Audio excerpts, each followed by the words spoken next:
Hello students, welcome to the channel WB Free Math Solution. My name is Neha Giri. Okay, today we are going to start a new chapter, chapter 5, linear simultaneous equation. ठीक है, linear simultaneous equation के बारे में आप पहले भी जान चुके हो. चैप्टर 3 में हमने ग्राफिकली दो समीकरण को सॉल्व किया था, 2 इक्वेशंस को सॉल्व किया था और ग्राफिकली हमने वहां पे सॉल्यूशन फाइंड किया था. तो इस चैप्टर में भी आपको पहले तो ग्राफिकली फाइंड करना है और उसके बाद कुछ अलग अलग रूल्स है, उसके अकॉर्डिंग हम इक्वेशंस को सॉल्व करेंगे. तो ये बहुत ज्यादा नया नहीं है आपके लिए, आप इसे इजिली कर सकते हैं. तो चलिए स्टार्ट करते हैं चैप्टर 5. ओके, तो चैप्टर 5 का एक्सरसाइज हम करेंगे डायरेक्टली. एक्सरसाइज 5.1 यहाँ पे लिखा हुआ है, निम्न कथनों में युगपत समीकरण का गठन करें और इसे हल करने का प्रयास करें. नंबर 1 में है, हमारी बहन और हमारे पिता की वर्तमान उम्रों का योग 55 वर्ष है. 16 वर्ष के बाद हमारे पिता की उम्र बहन की उम्र की 2 गुनी हो जाएगी. तो ए नंबर में दिया है, युगपत समीकरण का गठन करके लेखा चित्र अंकित करें. मतलब हमें इक्वेशन का फॉर्मेशन करना है, उसके बाद हमें ग्राफिकली इसे दिखाना है. ठीक है, समीकरण को बनाकर. बी नंबर में लेखा चित्र की सहायता से समीकरणों का हल मिलता है कि नहीं ये बताएं. तो हमें अब इसके अकॉर्डिंग ग्राफिकली हमें सॉल्व मिलता है कि नहीं ये हमें बताना है, सॉल्व करके दिखाना है. एंड सी नंबर में है कि फाइनली उसका आंसर लिखना है, बहन की उम्र और उसके पिता की उम्र. ठीक है, तो कुल मिला के यहाँ पे हमें समीकरण को सॉल्व करना है. तो चलो स्टार्ट करते हैं करना. ओके, तो एक्सरसाइज 5.1 का क्वेश्चन नंबर ए हम करने जा रहे हैं. 1 का ए. ठीक है, तो नंबर 1 में क्या है, लेट ए में है कि draw a graph after forming the simultaneous equation. तो हमें सबसे पहले इक्वेशन बनाना होगा. एक बार और मैं क्वेश्चन रिपीट करती हूँ. The sum of my elder sister's present age and my father's present age is 55 years. ठीक है, and calculate and observe that after 16 years my father's age will be 2 times of my sister's age. ठीक है, तो इसमें यहाँ पे 2 समीकरण यहाँ पे बनेंगे, ऐसे ही पता चल रहा है. तो हम पहले मान लेंगे कि लेट द प्रेजेंट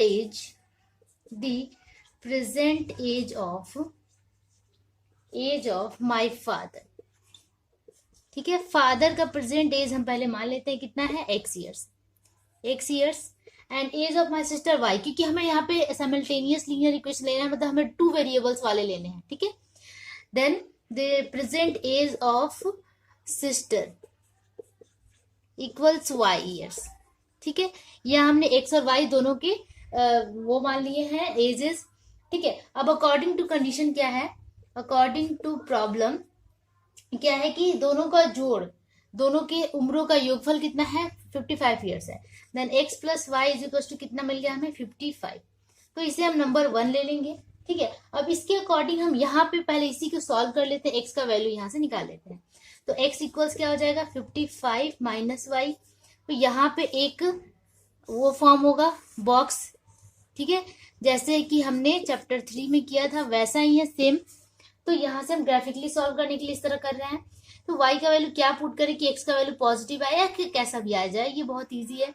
तो हम y का वैल्यू कुछ ऐसा पुट करते हैं, यहाँ पे 55 दिया हुआ है. ठीक है, तो y का वैल्यू हम यहाँ पे अगर 40 रखते हैं, 40. ठीक है, तो 55 माइनस 40 x का वैल्यू होगा, वो हो जाएगा 15. ठीक है, अब हम y का वैल्यू यहाँ पे 30 रख देते हैं. तो 55 माइनस 30 कितना हो जाएगा, 25. ठीक है, अब y का वैल्यू हम उसी तरह यहाँ पे रख देते हैं, 15 रख देते हैं. 15, अच्छा 15 रखने, हाँ 15 रख सकते हैं. तो 55 माइनस 15 कर दो 0 और ये 40. तो ये हो जाएगा कितना, 40. x का वैल्यू 40. ठीक है, तो इस तरह हमने x और y का अलग अलग वैल्यूज निकाल लिया फ्रॉम द इक्वेशन 1.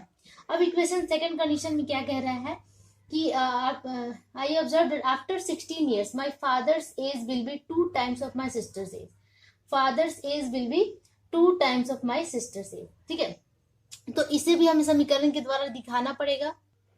तो सेकंड कंडीशन में है, तो हम सेकंड कंडीशन लिखेंगे यहाँ पे. कंडीशन आप चाहे तो वो पूरा लाइन लिख सकते हैं कि after 16 years my father's age, father's का एज कितना है, x है. आफ्टर 16 years, तो 16 years के बाद, तो हमेशा प्लस 16 भी ईयर्स इसके साथ प्लस हो जाएगा. अगर मेरी एज अभी 5 years है तो 10 years के लेटर में क्या हो जाएगी, मतलब 5 + 10 ऐड होता है. उसी तरह यहाँ पे भी हमें x + 16 ऐड करना पड़ेगा. ठीक है, father's age will be 2 times of age of sister, ठीक है। तो एज ऑफ सिस्टर का एज कितना है, y था, लेकिन y के साथ भी तो 16 ऐड हो जाएगा, तो 2 टाइम्स ऑफ दिस एज, ठीक है। इस तरह दूसरा इक्वेशन बना, इसे हम सॉल्व करते हैं। x प्लस 16 इक्वल्स 2y प्लस 32। तो यहाँ x minus 2y is equal to हो जाएगा, ये 16 उधर जाएगा तो 32 माइनस 16 16। तो इस तरह ये इक्वेशन बना। अब यहाँ से हम x का वैल्यू निकालते हैं, x is equal to 16 plus 2y। तो x का वैल्यू कितना आया, 16 प्लस 2y। अब इसे भी हम बॉक्स के थ्रू दिखाएंगे और x और y का वैल्यू निकालेंगे, x एंड y का, ठीक है। तो यहाँ पे हम क्या पुट करें कि वैल्यूज, यहाँ पे पहले मैं पुट करती हूँ y की जगह पे 12 पुट कर देती हूँ। 12 पुट करते हैं तो 12 टू 24 हो गया, 24 प्लस 16 ये हो गया 40, ठीक है। उसके बाद हम यहाँ पे क्या पुट करें, कुछ माइनस में भी ले सकते हैं। अगर हम -10 पुट करते हैं, -10, तो ये 20 हो जाता है ना। 10 टू 20, 20 माइनस 16 कितना हो गया 4, लेकिन -4 में आएगा, ठीक है। मैं यहाँ करके दिखाती हूँ कि अगर यहाँ पे हमने -10 कर दिया तो -20 हो गया, ये पहले से 16 था, 16 माइनस 20 -4, ठीक है।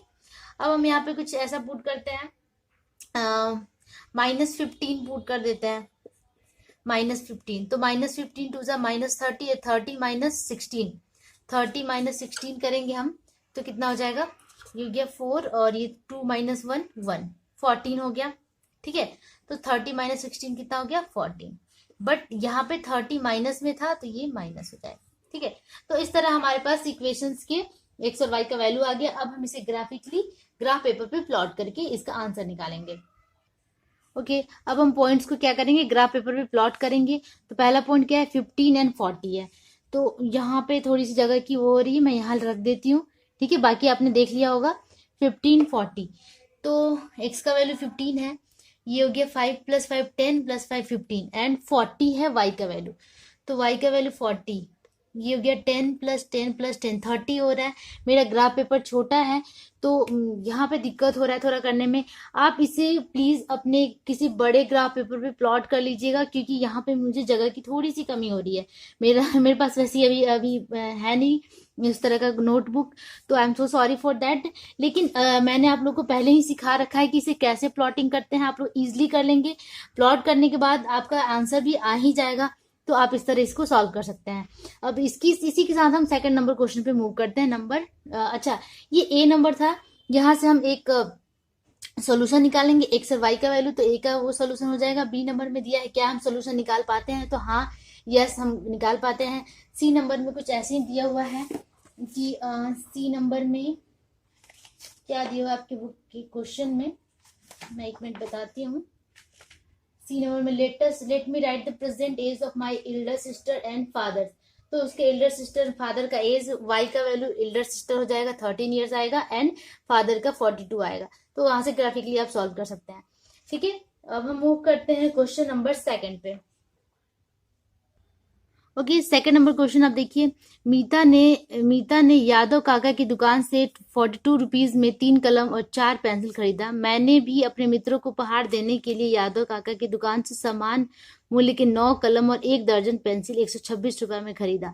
तो इसका हमें समीकरण गठन करना है, लेखा चित्र अंकित करें। लेखा चित्र की सहायता से इन दोनों समीकरणों का उभयनिष्ठ समाधान, मतलब कि कॉमन जो समाधान होता है वो हमें फाइंड करना है।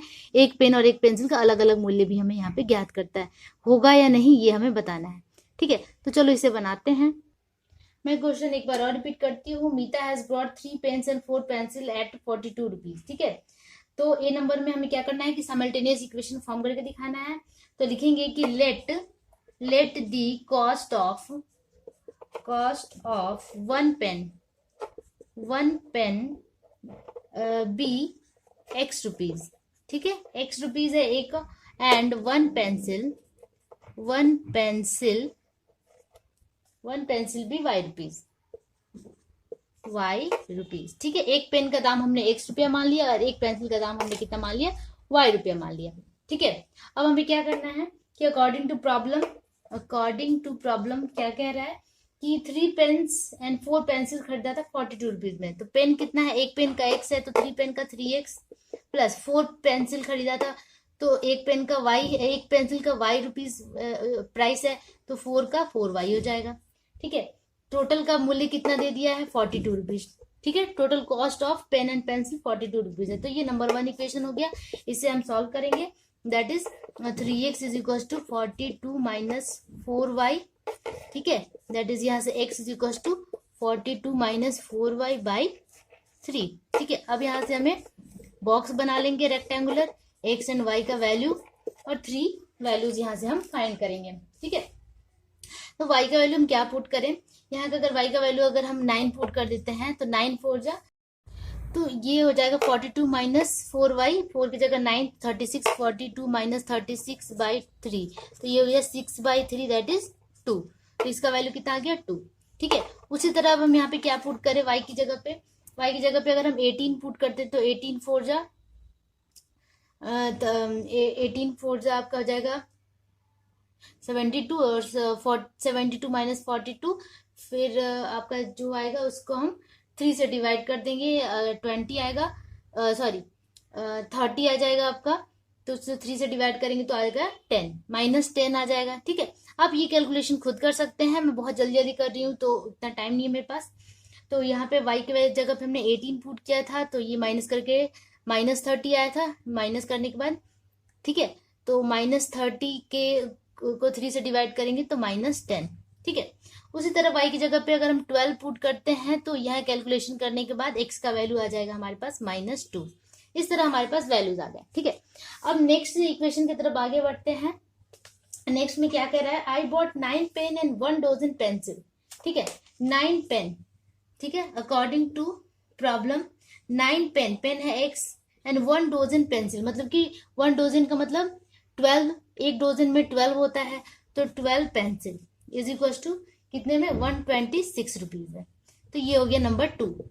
ठीक है, यहाँ से भी हम x का वैल्यू निकालेंगे, लेकिन इसको निकालने से पहले यहाँ कुछ कॉमन आ रहा है, 3 कॉमन आ रहा है तीनों में, तो 3 कॉमन ले लेंगे, 3x हो जाएगा, ये 4y हो जाएगा, और यहाँ से 3 ये 126 ही होगा। ठीक है, 3 से इसको डिवाइड कर देंगे तो 3x plus 4y is equal to, divide करने के बाद आ जाएगा ये 42। तो नंबर 2 इक्वेशन बिल्कुल नंबर 1 इक्वेशन की तरह हो गया। इसे हम ना भी सॉल्व करें तो भी यहाँ से हम इजिली लिख सकते हैं। देखिए यहाँ पे जो है 3x plus 4y is equal to 42, यहाँ पे भी 3x plus 4y is equal to 42, तो हमारा ये सेम यही चीजें आएंगी फिर से।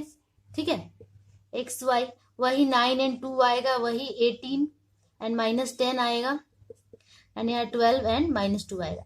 तो सेम हमें यहाँ पे सॉल्यूशंस मिल रहे हैं।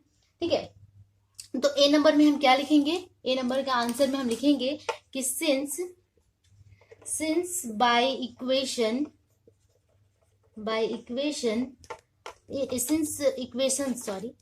since equations are same, ठीक है, therefore graph will same।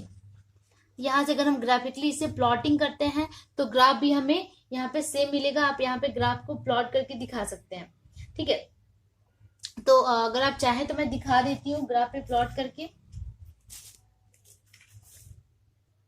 तो हमारे पास पॉइंट्स क्या क्या है, 2 एंड 9 है, तो यहाँ पे 2, 9, 1, 2 एंड 9 है y का वैल्यू, तो ये हो गया आपका 5 और ये हो गया 10, यहाँ जाएगा 9, तो यहाँ एक बनेगा। उसके बाद है -10 एंड 18, x का वैल्यू -10 यहाँ आएगा एंड 18 प्लस में है, तो ये हो गया 10 और ये हो गया 20 से 2 घर कम 18। ठीक है, उसके बाद है -2 एंड 12, तो -2 x का वैल्यू है 1, 2 एंड 12 है पॉजिटिव में, तो यहाँ से ये 10, 11, 12 यहाँ पे आएगा। ठीक है, इन तीनों को आप यहाँ पे मिला देंगे by the help of ruler, तो आपको एक इक्वेशन मिलेगा और एक लाइन ही मिलेगा, क्योंकि दोनों ही इक्वेशन में सेम लाइंस है, सेम इक्वेशन सॉल्व करने के बाद हमें सेम मिला है। तो इस तरह का आपका ग्राफ बनेगा, इसके अलावा आपको कुछ भी नहीं करना है। ठीक है, तो आप यहाँ पे नंबर बी में क्या लिखेंगे, सॉल्यूशंस आर डिटरमाइंड और नॉट, यहाँ पे ये पूछ रहा है, तो हम लिखेंगे कि since both equations are same we will get there infinite number of solutions. Both equations अगर सेम आ गया तो हमें इनफाइनाइट नंबर ऑफ सॉल्यूशन यहाँ में मिलेगा।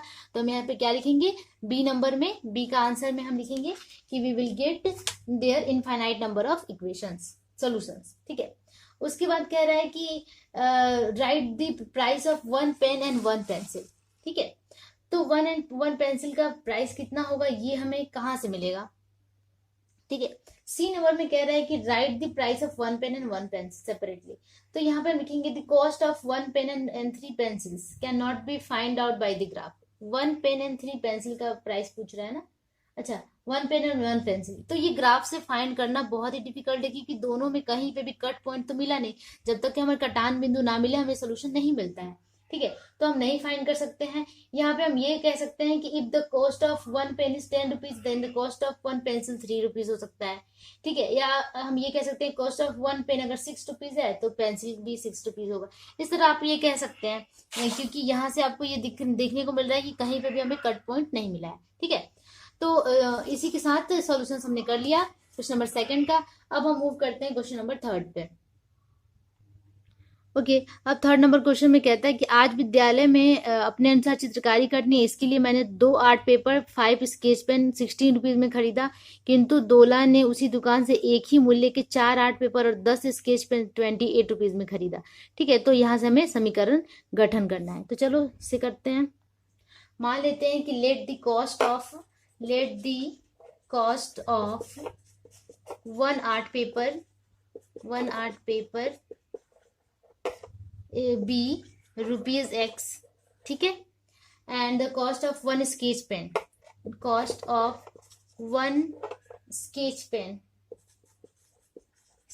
Pen be rupees y. ठीक है, तो हमने ये ले मान लिया है क्वेश्चन नंबर 3 में। ठीक है, अब अकॉर्डिंग टू प्रॉब्लम क्या कह रहा है कि cost of 2 art paper and 5 sketch pen 16 rupees है। 2 art papers and 5 sketch pen 16 rupees है। ठीक है, तो ये नंबर, अच्छा ये नंबर 1 मिल गया हमें यहाँ से। ठीक है, तो यहाँ से हम x का वैल्यू निकालेंगे easily. 2x is equal to 16 minus 5y, that is x is equal to 16 minus 5y by 2। ठीक है, यहाँ से हमें क्या मिल जाएगा, इस तरह बॉक्स बनाने के बाद x और y का वैल्यू फाइंड कर सकते हैं हम इजिली। अगर y यहाँ पे y का वैल्यू क्या पुट करें, अगर हम y का वैल्यू 2 पुट करते हैं तो ये 10 और 16 माइनस 10 6 2 3 6 3 आ गया। ठीक है, अब y का वैल्यू अगर हम 4 पुट करते हैं तो 450 यहाँ पे आ जाएगा आपका -2। अगर 6 पुट करते हैं तो आएगा -7। ठीक है, उसी तरह सेकंड नंबर कंडीशन में क्या दिया हुआ है कि cost of 4 sketch pen and plus cost of 4 art paper and 10 sketch pen दिया हुआ है। 10 sketch pen is equal to कितना दिया हुआ है, 28 रुपीज। तो ये हम सेकंड नंबर इक्वेशन मान लिया हमने। यहाँ से भी हम x का वैल्यू निकालेंगे। 4x is equal to 28 minus 10y, that is x is equal to 28 minus 10y by 4। ठीक है, तो यहाँ से भी हम x और y का वैल्यू बॉक्स के थ्रू निकालेंगे, x एंड y। ठीक है, तो यहाँ पे y का वैल्यू क्या पुट करें, अगर 2 पुट करते हैं y का वैल्यू 2, तो ये हो गया 28 माइनस 20 कितना हो गया 8, और 4 2 जा 8, तो 2 और 2 आता है। फिर y का वैल्यू अगर 4 पुट करते हैं तो -3 आएगा, एंड y का वैल्यू अगर हम 6 पुट करते हैं तो यहाँ पे आ जाएगा आपका -8। आप ये कैलकुलेशन खुद कर लेना।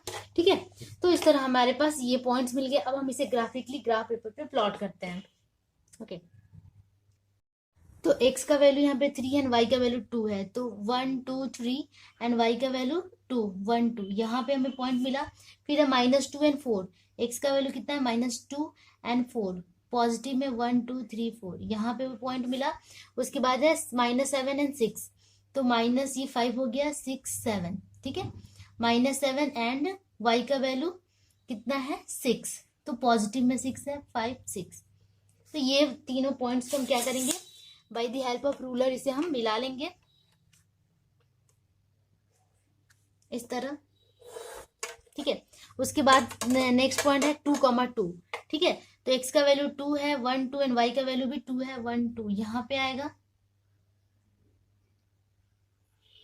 यहाँ आएगा 2,2 हमने यहाँ पे मिला, ठीक है, एंड -3,4, -3 है, इस साइड में जाएंगे 1 2 एंड 3, -3 एंड 4 पॉजिटिव में 1 2 3 4 यहाँ पे मिल रहा है, बहुत ही टिपिकल मिल रहा है ये, एंड -8 एंड 6 है, तो -8 है, यहाँ पे 5 6 7 8 एंड 6 है, तो ये 5 6 यहाँ मिल रहा है, 5 ये 5 हो गया, ये 6, ये बहुत ही अजीब तरीके का मिल रहा है, ठीक है। आप देखो इन तीनों पॉइंट्स को मिलाएंगे तो एक अजीब सा यहाँ पे हमें लाइन मिलेगा इस तरह का, ठीक है, जिसका कोई भी सॉल्यूशन आई थिंक हमें नहीं दिख रहा है। तो नंबर 1 ए नंबर में तो हमें बस फॉर्मेशन करके दिखाना था, बी नंबर में कह रहा है कि see whether the general solution of equation is find out from the graph. तो हम यहाँ पे बी नंबर में आंसर क्या लिखेंगे, ये आपका ए नंबर का आंसर हो गया, थर्ड का ए, ठीक है। और बी नंबर में आप लिखेंगे कि both equations have no general solution, both equations have no general solution on graph, ठीक है, क्योंकि हमने ग्राफ पे प्लॉट करके आपको दिखा दिया था। इसके बाद थर्ड नंबर में कह रहा है let me write whether I can get the price of 1 art paper and 1 sketch pen. तो लिखेंगे the cost of 1 art paper and 1 sketch pen can not be find. यहाँ पे मेरे मोबाइल में थोड़ी सी दिक्कत हो रही है तो मैं लिख नहीं पा रही हूँ, बहुत जल्दी करना पड़ रहा है, ठीक है। तो सी नंबर में भी कोई सोल्यूशन आपको नहीं मिलेगा। इसी के साथ मैं यहाँ पे स्टॉप करती हूँ क्वेश्चन नंबर 3 तक की। नेक्स्ट वीडियो में हम एक्सरसाइज 5.1 के नेक्स्ट क्वेश्चन पे मूव करेंगे। और ये सारे क्वेश्चन इंपॉर्टेंट नहीं है, ये आते नहीं है, बस ये समझाने के लिए सिखाने के लिए, तो आपके लिए इसको टेंशन लेने की जरूरत नहीं है, ठीक है। तो नेक्स्ट वीडियो में एक्सरसाइज 5.2 की तरफ मूव करेंगे। तब तक के लिए keep practising, keep watching and don't forget to share and subscribe. Bye bye.